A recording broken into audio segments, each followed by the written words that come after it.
नमस्कार। ये मामला जो डिजिटल अरेस्ट का अभी एक मोडस ऑपरेंडाई चल रहा है पूरे देश में, जिसको हमारे माननीय प्रधानमंत्री जी ने भी अपनी मन की बात कार्यक्रम में इसके बारे में बताया था।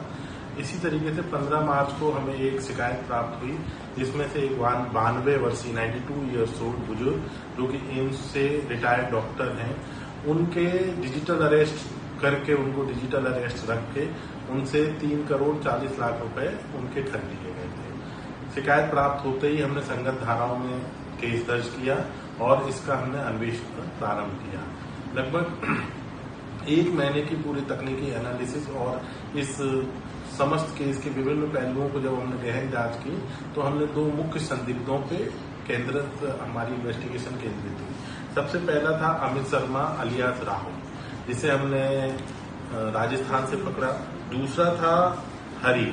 ये दोनों ही क्या थे कि जो अमित शर्मा था, उसने जो अकाउंट था, जिस अकाउंट में पैसे ट्रांसफर हुए थे, उस अकाउंट को खुलवाया था, उसने आगे हरी को बेच दिया था।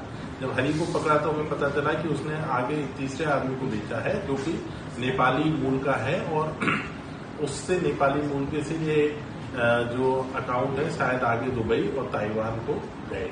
हरी पहले भी इन लोगों को इस तरीके से अकाउंट बेचता रहा है। तो इस पूरे केस में हमारी त्वरित कार्रवाई से जो विक्टिम है उनको 2 करोड़ 15 लाख रुपए करीब उनके अकाउंट में वापस मिल गए हैं, और अभी भी आगे और पैसे हम उनको दिलवाने की कोशिश कर रहे हैं। सर, मामला किस प्रकार से दर्ज किया गया था? क्या सीधा IFSO सेल के पास से मामला आया, और जब ये पूरी कार्रवाई हुई इसमें कितना वक्त लगा था? ये मामला सीधे IFSO सेल के पास ही आया, और हमने विक्टिम के साथ मिलके उनकी जो कंप्लेंट है 1930 पे तुरंत रजिस्टर कराई।